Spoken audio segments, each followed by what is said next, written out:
Hello everyone, welcome back to my channel. आज हम discuss करेंगे बायोलॉजी सैम्पल पेपर 2020 टू 2021 जो कि अभी रिसेंटली सीबीएसई ने प्रोवाइड करवाया है।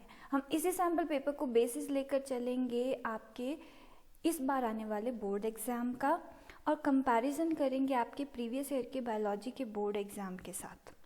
तो मतलब कि हम क्या करेंगे, इस सैम्पल पेपर का आज एनालिसिस करेंगे।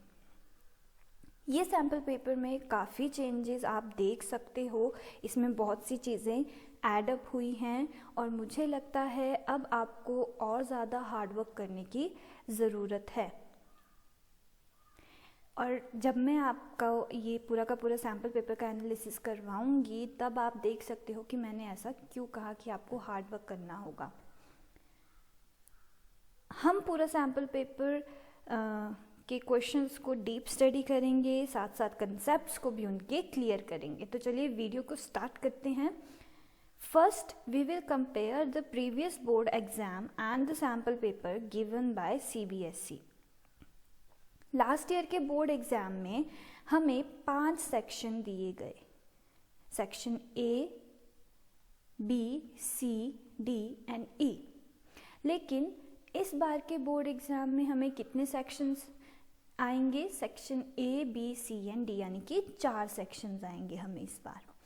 इसी के साथ लास्ट टाइम 27 क्वेश्चंस थे in total, but this time we have 33 questions with us.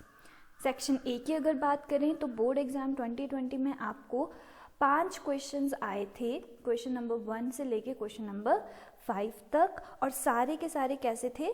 Multiple choice questions थे and they carried 1 mark each, जहां आपको किसी भी 2 क्वेश्चन में चॉइस प्रोवाइड करवाई गई थी। वहीं सैम्पल पेपर 2021 में सेक्शन ए में आपको 14 क्वेश्चंस दिए हैं विच कैरी 1 मार्क ईच, और 2 क्वेश्चंस दिए हैं कैसे? केस बेस्ड क्वेश्चंस, मतलब कि आपको पैराग्राफ आएगा, आपको पैराग्राफ स्टडी करना होगा और उसी के बेसिस पे जो क्वेश्चंस दिए हैं वो आपको अटेम्प्ट करने होंगे। और ये जो आपके 2 केस बेस्ड क्वेश्चन होंगे दे विल कैरी 4 मार्क्स ईच। तो अब आपके सेक्शन ए में इन टोटल बन जाते हैं 22 मार्क्स। तो मतलब टोटल आपका जो सेक्शन ए है वो 22 मार्क्स का होगा।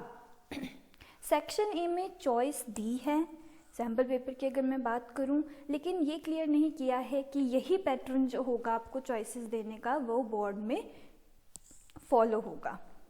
Let's move on to your section B. In 2020 bio board exam section B में आपको 7 क्वेश्चंस आए थे, क्वेश्चन नंबर 6 से लेके क्वेश्चन नंबर 12 तक, जिन्हें हम बोलते हैं short answer question, right.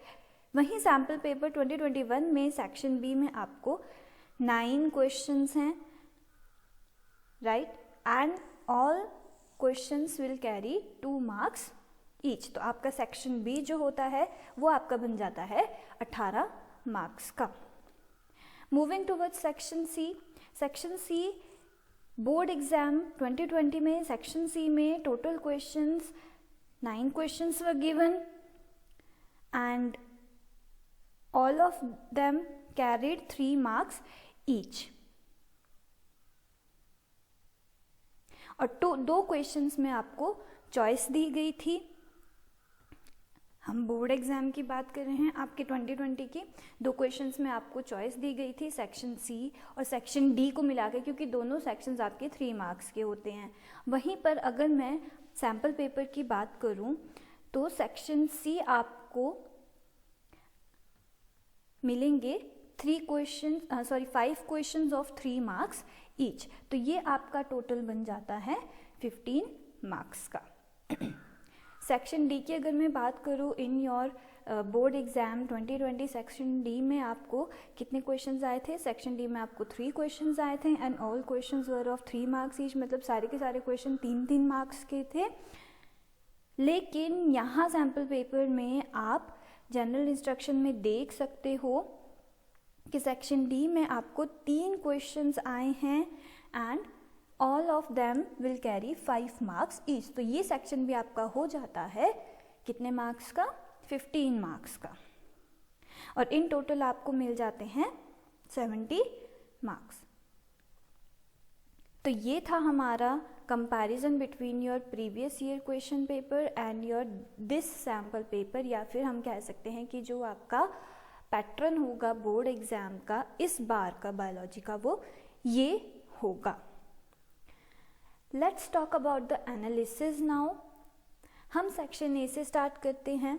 Section A में फर्स्ट क्वेश्चन आपको दिया गया है, why does endosperm development preceded embryo development.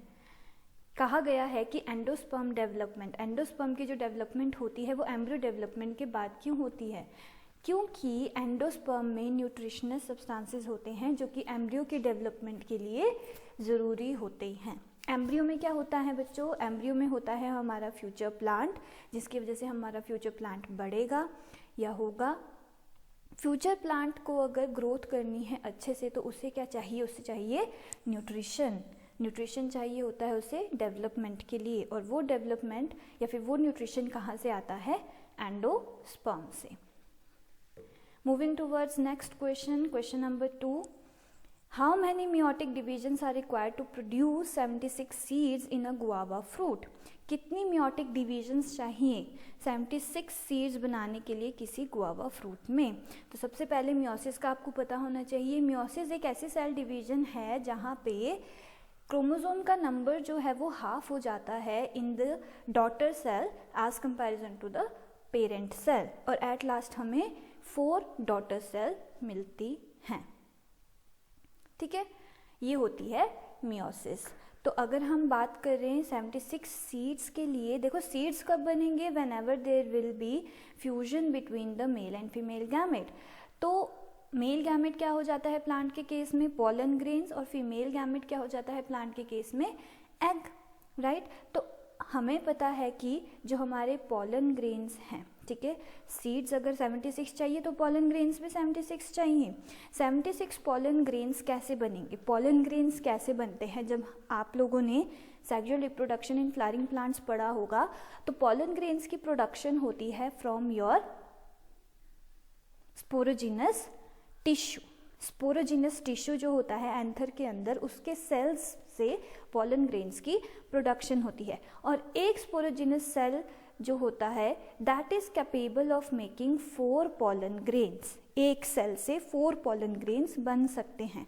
तो अगर हमें 76 पॉलन ग्रेन्स चाहिए तो कितनी मियोटिक डिवीजन होगी? इधर 19 स्पोरोजिनस सेल्स बनेंगे, और 19 स्पोरोजिनस सेल्स से आपके 4 पॉलन ग्रेन्स बनेंगे, यानी कि there will be 19 in total, there will be 19 meiotic division.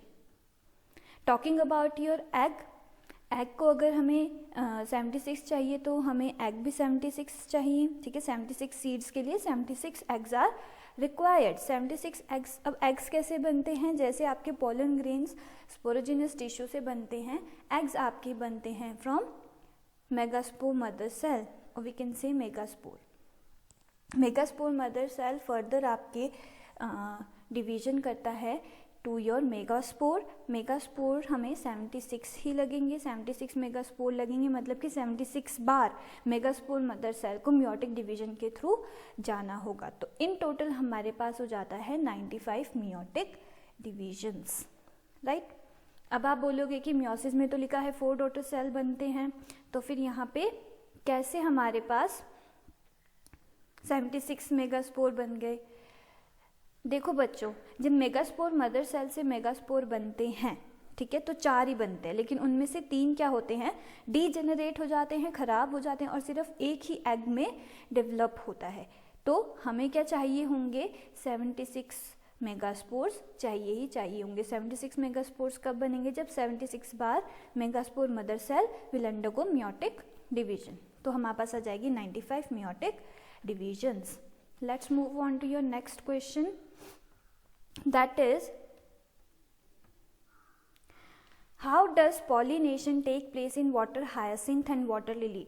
अब देखो वाटर हायासिंथ वाटर लिली लिखा है, इसका मतलब कि these must be your water plants, but pollination कैसे होती है इनमें, पॉलिनेशन इनमें होती है जैसे कि आपके लैंड प्लांट्स में होती है। इनके जो फ्लावर्स होते हैं वो वाटर सरफेस के ऊपर आ जाते हैं and then they are pollinated through insect और विंड। तो यहाँ पे आप कंफ्यूज मत हो जाना। Next is name the glands that contribute to human seminal plasma. Very simple. The glands which contribute to human seminal plasma are prostate, seminal vesicle, bulbourethral gland. All the secretion, इन सब की secretion जो है, all these glands, they contribute to seminal plasma. Okay. अब आपको question आता है, a snapdragon plant with violet flowers was crossed with another such plant with white flower. क्या बोल रहे हैं, ये जो एक स्नैप ड्रैगन प्लांट है जिसमें कि वायलेट फ्लावर्स हैं, उसे क्रॉस किया गया है with another plant that has white flower, snap dragon का ही, ठीक है। F1 progeny obtained had pink flowers. F1 progeny में कैसे फ्लावर्स आए, पिंक फ्लावर्स आए।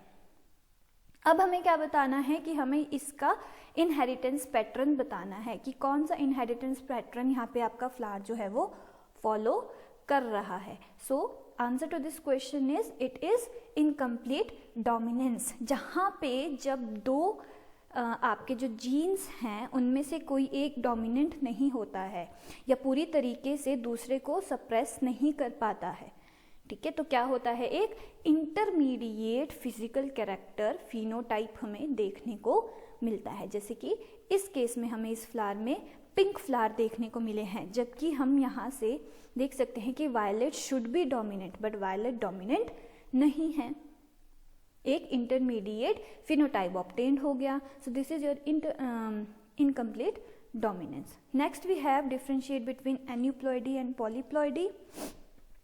एन्यूप्लॉइडी क्या होता है, it is the chromosomal abnormality in which one or more chromosomes are gained or lost, ठीक है। क्या होता है कि एक या फिर एक से ज़्यादा क्रोमोसोम, सिर्फ क्रोमोसोम आपका या तो बढ़ जाता है या फिर लॉस्ट हो जाता है। वहीं पॉलीप्लॉइडी में क्या होगा, एक extra set of chromosome add होगा, वो ट्रिप्लॉइड भी हो सकता है, टेट्राप्लॉइड भी हो सकता है, और इससे ज़्यादा भी अगर ऐड हो गया तो फर्दर होगा, राइट।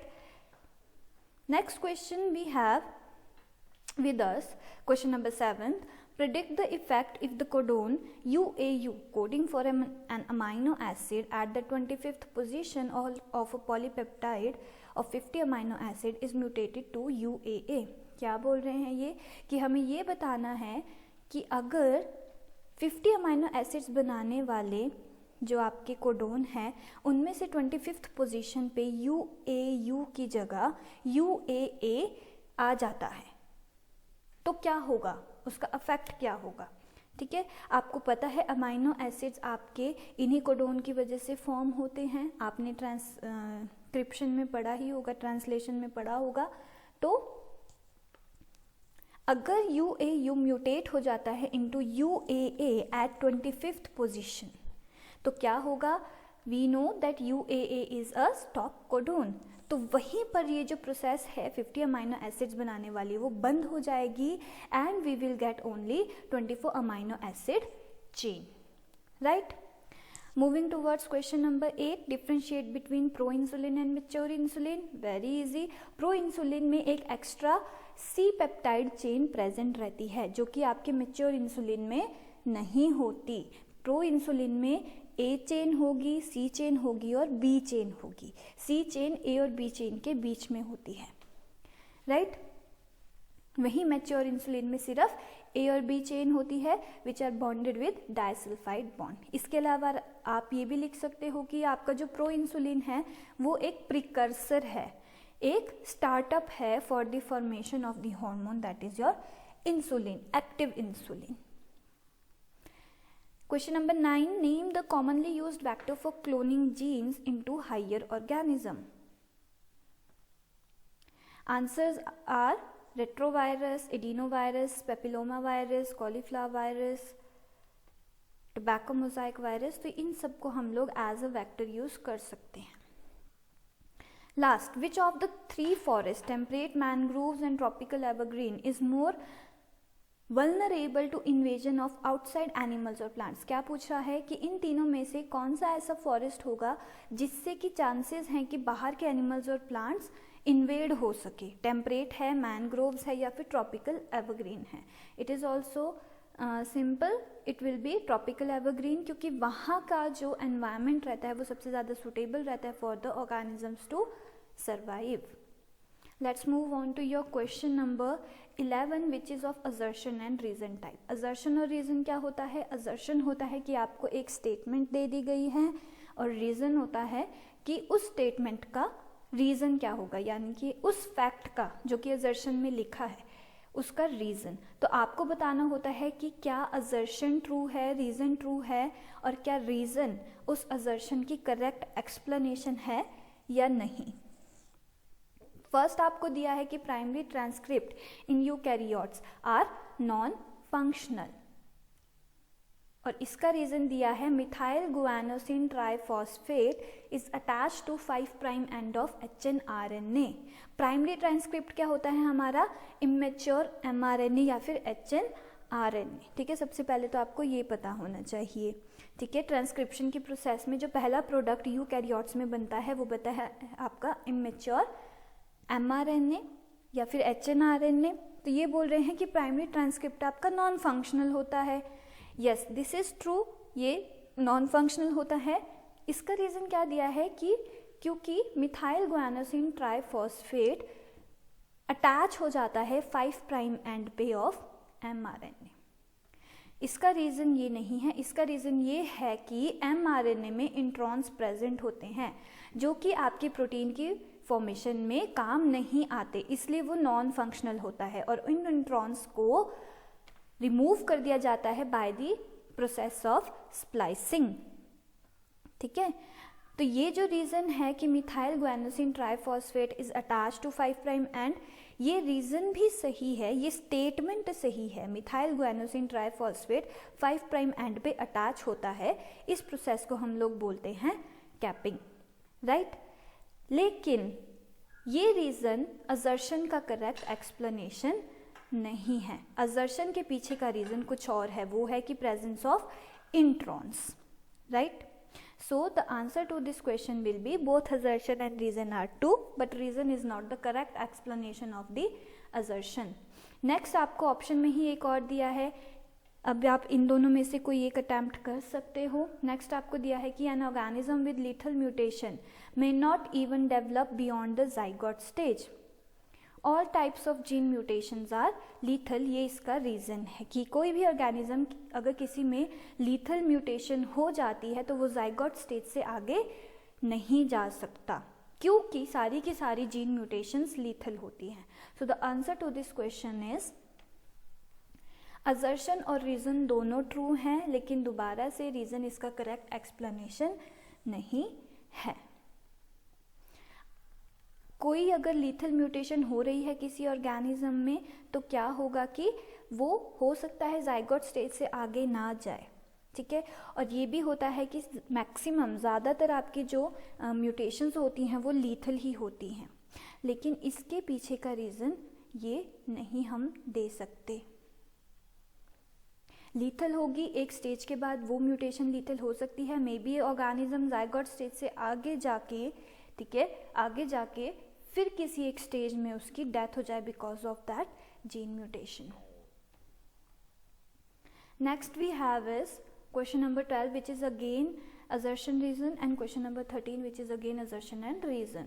तो इसमें आपको क्वेश्चन नंबर 12 में आपको बोला है कि E. coli having PBr322 with DNA insert at BAMH1 site cannot grow in medium containing tetracycline. क्या बोल रहे हैं कि एस्केरिशिया कोलाई जिसमें कि PBr322 वेक्टर है, ये एक आर्टिफिशियली सिंथेसाइज्ड वेक्टर है जिसमें कि हमने डीएनए को इंसर्ट कर दिया है एट BAMH1 साइट. वो टेट्रासाइक्लिन मीडियम में ग्रो नहीं कर सकता क्योंकि रिकॉग्निशन साइट जो है BAMH1 की वो टेट्रासाइक्लिन पर ही प्रेजेंट है. तो आंसर इसका क्या होगा? असर्शन और रीज़न ट्रू हैं और रीज़न इसका करेक्ट एक्सप्लेनेशन है। इसके लिए आपको PBR 322 का डायग्राम जो है वो अच्छे से आना चाहिए। यहाँ पे आप देख सकते हो इस डायग्राम में कि BAMH1 पर ही टेट्रासाइक्लिन रेजिस्टेंट जीन्स प्रेजेंट है। मींस वो जीन्स जो कि टेट्रासाइक्लिन जो कि एक एंटीबायोटिक है उससे इस वेक्टर को प्रोटेक्ट करेगी। अगर हम इन जीन्स में ही चेंजेस ले आएंगे तो फिर वो टेट्रासाइक्लिन मीडियम में ग्रो नहीं कर पाएगा। तो यहीं से हम पता लगा सकते हैं कि both assertion and reason are true and the reason is not the correct explanation of the is the correct explanation of the assertion. Moving towards question number 13, assertion: a community with more species is more stable than that with less species. Reason इसका दिया है more the number of species, lesser the variation in the total biomass production year after year. ये तो यहीं से ही आपको पता लग रहा है कि assertion और रीजन दोनों ट्रू हैं और रीजन इसका करेक्ट एक्सप्लेनेशन है। किसी कम्युनिटी में अगर ज़्यादा स्पीशीज होंगी तो वो ज़्यादा स्टेबल होगी। एंड क्यों होगी? क्योंकि टोटल बायोमास में वहाँ पे आपके कम वेरिएशंस आएंगी। Now we have question number 14. In Ophrys, one petal of the flower bears an uncanny resemblance to the female bee. Two closely related species, इसका रीज़न दिया है कि two closely related species competing for the same resource can coexist simultaneously. क्या बोल रहे हैं कि ऑफ्रिस जो आपका एक फ्लावर है उसमें क्या होता है, एक पेटल फीमेल बी की तरह रिजेंबल करता है, क्योंकि दो क्लोजली रिलेटेड स्पीशीज जो हैं वो सेम रिसोर्स के लिए अगर compete कर रही हैं तो वो कोएग्जिस्ट कर सकती हैं। ये दोनों स्टेटमेंट इतना ज़्यादा डिफर कर रही हैं कि यहीं से आपको पता लग सकता है। लेकिन इसके लिए आपको पता होना चाहिए फर्स्ट ऑफ्रिस क्या होता है। ऑफ्रिस एक प्लांट होता है, ठीक है। ऑफ्रिस एक प्लांट होता है जिसका एक पेटल बी की तरह दिखता है। यहाँ पे आप देख सकते हो। ऐसा क्यों होता है? ताकि मेल भी आए मेटिंग के लिए, लेकिन मेटिंग ना होने की बजाय क्या हो जाए कि पोलन ग्रेन्स उसके पोलन बास्केट में लग जाए और फिर जब वो कहीं और जाएगा मेटिंग के लिए तो वहाँ पे वो पोलन ग्रेन्स को डिस्पर्स कर देगा। दिस इज़ एन अडेप्टेशन, ये एक सर्वाइवल अडेप्टेशन है, पॉलिनेशन भी अडेप्टेशन है। वहीं पर रीज़न जो ये दिया है कि दो क्लोजली रिलेटेड स्पीशीज़ जो हैं वो कम्पीट करती हैं सेम रिसोर्स के लिए तो वो कोएग्जिस्ट कर सकती हैं, ये रीज़न गलत है। क्योंकि अगर किसी भी एक जगह पे सेम रिसोर्स के लिए दो क्लोजली रिलेटेड स्पीशीज़ कम्पीट कर रही हैं तो वो कोएग्जिस्ट नहीं करेंगी। इन्फीरियर स्पीशीज़ जो होगी उसको एलिमिनेट होना ही पड़ेगा। Now we have reached to our questions, case based questions. First is your 15th question number 15 ecological indicators. इस पैराग्राफ को हमें स्टडी करना होगा और फिर उसके बाद उसके बेसिस पे जो नीचे आपको क्वेश्चंस दिए हैं उनको हमें आंसर करना होगा। अब इसमें क्या है, इसमें भी आपको चॉइस दी है कि क्वेश्चन नंबर 15(1) से लेकर क्वेश्चन नंबर 15(5) तक में से आप किन्हीं भी 4 क्वेश्चंस को अटेम्प्ट कर सकते हो and they will carry 4 marks. This question carry 4 marks. So इसमें आपको पैराग्राफ क्या दिया है कि ecological indicators, the presence of dragonfly can reveal changes in water ecosystem more quickly than studying other animal और प्लांट। क्या बोल रहे हैं कि अगर हम ड्रैगन फ्लाई की प्रेजेंस को स्टडी करेंगे तो हम इकोसिस्टम में हो रहे चेंजेस को भी स्टडी कर सकते हैं और वो भी at a faster rate as comparison to other plant और animal. In fact from the nymph to the adult stage the dragonfly has a significant positive ecological impact। क्या बोल रहे हैं ये कि निम्फ एक लार्वल स्टेज होती है। ड्रैगन फ्लाई की लार्वल स्टेज को हम लोग निम्फ बोलते हैं। तो निम्फ से लेकर अडल्ट स्टेज तक ड्रैगन फ्लाई एक पॉजिटिव इकोलॉजिकल इम्पैक्ट छोड़ती है। कैसे छोड़ती है? ड्रैगन फ्लाई जो होती है वो अपने एग्स को ले करती है और वहीं नियर द वाटर और वहीं पर वो हैच भी हो जाते हैं। तो उनकी जो लाइफ है वो वाटर और लैंड दोनों के इकोसिस्टम को अफेक्ट करती है। एक बार हैच होने के बाद ड्रैगन फ्लाई के जो निम्फ्स होंगे they can breathe in the water, which enable them to eat mosquito larva, जिसकी वजह से क्या होता है, मॉस्किटो लार्वा पे वो फीड कर सकते हैं। अदर एक्वेटिक इंसेक्ट्स पे भी वो फीड करते हैं, वॉर्म्स पे भी, और स्मॉल एक्वेटिक वर्टिब्रेट्स जैसे कि टैडपोल्स हो गए, स्मॉल फिश हो गई। और इन्होंने क्या बोला है कि adult dragon flies capture and eat adult mosquito. तो क्या है, निम्फ भी मॉस्किटो लार्वा पे फीड करता है और अडल्ट भी अडल्ट मॉस्किटो पे फीड करती है। Community wide mosquito control programme, कि अगर स्प्रे करेंगे हम इंसेक्टिसाइड को, ठीक है, तो क्या होता है, मॉस्किटो के लिए स्प्रे जो इंसेक्टिसाइड हम करते हैं वो क्या करता है, वो ड्रैगन फ्लाइज को भी किल कर देता है। तो अब हमने पैराग्राफ को अच्छे से समझ लिया है, अब हम इसके बेसिस पे क्वेश्चंस को समझ लेते हैं। Approach to biological control includes, अब इनमें से आपको सबसे बेस्ट इस पैराग्राफ के बेसिस पे एक स्टेटमेंट को चूज करना होगा, which one is the biological control. Import and release of an insect pest to a new area to provide host for natural enemies, कि बाहर से इंसेक्ट को लेके आना और फिर उनको रिलीज कर देना, इंसेक्ट पेस्ट को रिलीज कर देना, ताकि वहाँ के जो नेचुरल एनिमीज हैं, उस इंसेक्ट पेस्ट के जो नेचुरल एनिमीज हैं वो उसको फीड कर सकें। Import and release of natural enemies from native home of an alien insect paste that has invaded the area, यानी कि पहले में क्या था, इंसेक्ट पेस्ट को हम लोग रिलीज कर रहे थे। बी पोर्शन में या फिर बी पॉइंट में ये क्या बोल रहे हैं कि नेचुरल एनिमीज को रिलीज करना है।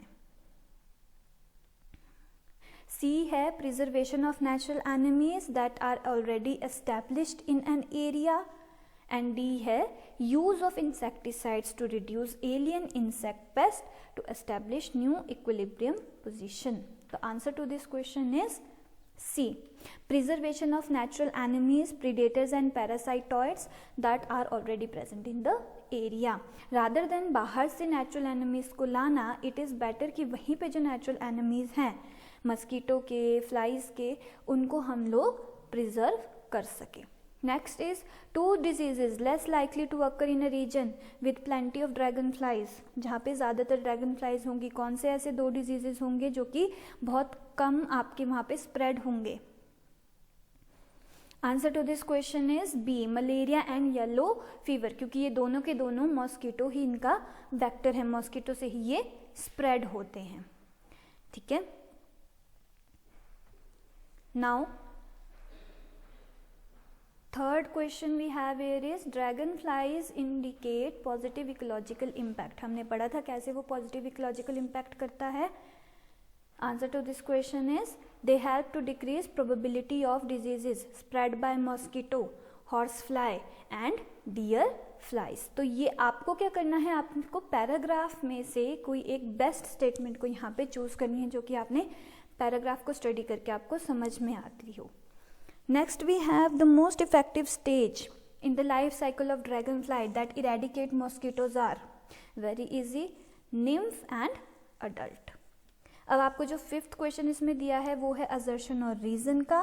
असर्शन क्या है, releasing dragonflies in areas where there is an outbreak of malaria disease can be an environment friendly method of control. क्या बोल रहे हैं ये कि अगर हम ड्रैगन फ्लाइज को किसी एरिया में रिलीज कर देते हैं जहाँ पे मलेरिया डिजीज बहुत ज़्यादा स्प्रेड हो गया है, ये एक एनवायरमेंट फ्रेंडली मेथड हो सकता है उसके कंट्रोल का। बिल्कुल हो सकता है, ये ट्रू है। इसके पीछे का रीज़न क्या दिया है कि dragonflies are dominant species and will not allow mosquitoes to reproduce. तो ये स्टेटमेंट ट्रू नहीं है, असर्शन ट्रू है लेकिन रीजन ट्रू नहीं है। तो इसका आएगा कि assertion is true but the reason is false. Now we have come to the last question of section A which is also case based, and इसमें भी आपको चॉइस दी गई है 1 से लेके 5th क्वेश्चन तक का आपको कोई भी 4 अटेम्प्ट करने हैं। तो let's study the para. Sickle cell anemia is a genetic disorder where the body produces an abnormal hemoglobin called hemoglobin S। इसमें आपको क्या बोल रहे हैं कि सिकल सेल अनीमिया एक ऐसा डिसऑर्डर है जहाँ पे जो हीमोग्लोबिन है वो हीमोग्लोबिन S हो जाता है। रेड ब्लड सेल्स कैसे होते हैं, यहाँ पे आप देख सकते हैं रेड ब्लड सेल्स आपके राउंड शेप के होते हैं, लेकिन जब आपका हीमोग्लोबिन डिफेक्टिव हो जाता है तो वो कैसे बन जाते हैं, वो बन जाते हैं सिकल शेप के और ब्लॉकेज करना शुरू कर देते हैं। ये किसकी वजह से होता है, ये होता है हीमोग्लोबिन एस की वजह से, राइट। और ये कब होगा, जब आपके जो जीन होते हैं हीमोग्लोबिन, नॉर्मल हीमोग्लोबिन के लिए जो जीन्स रिस्पॉन्सिबल हैं HBB, उनमें म्यूटेशन आ जाती है। तो इधर आपको इसी बेसिस पे एक पैरा दिया गया है कि it is an inherited blood disorder. क्या, सिकल सेल एनीमिया ये एक इनहेरिटेड ब्लड डिसऑर्डर है और ये तभी होता है अगर बोथ मैटरनल एंड पैटर्नल जो हीमोग्लोबिन के जीन्स हैं वो डिफेक्टिव हो। Suppose mother also have defective haemoglobin genes and father also have defective haemoglobin genes, तो उनके जो आगे बच्चे होंगे उनमें 100% चांसेस है कि उनके भी डिफेक्टिव हीमोग्लोबिन जीन्स होंगे।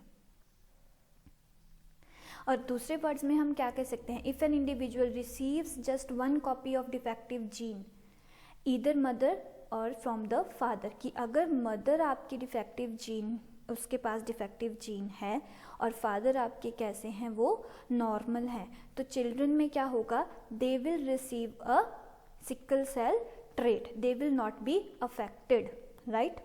वो अफेक्टेड नहीं होंगे, उनके पास सिर्फ वो ट्रेट होगा जो कि वो अपनी नेक्स्ट जनरेशन को भेज सकते हैं।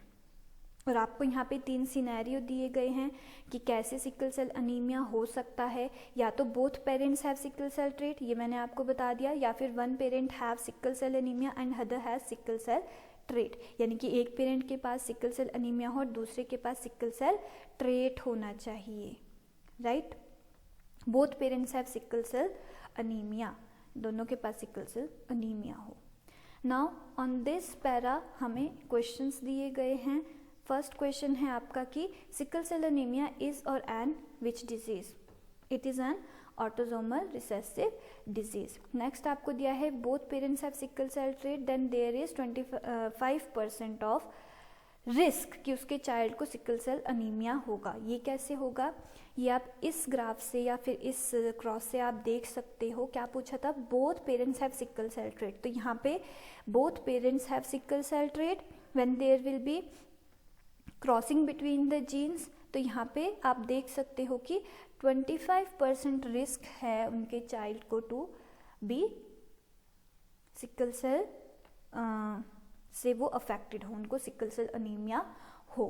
थर्ड इसमें दिया है both parents have sickle cell trait, then there is dash of the child having sickle cell trait.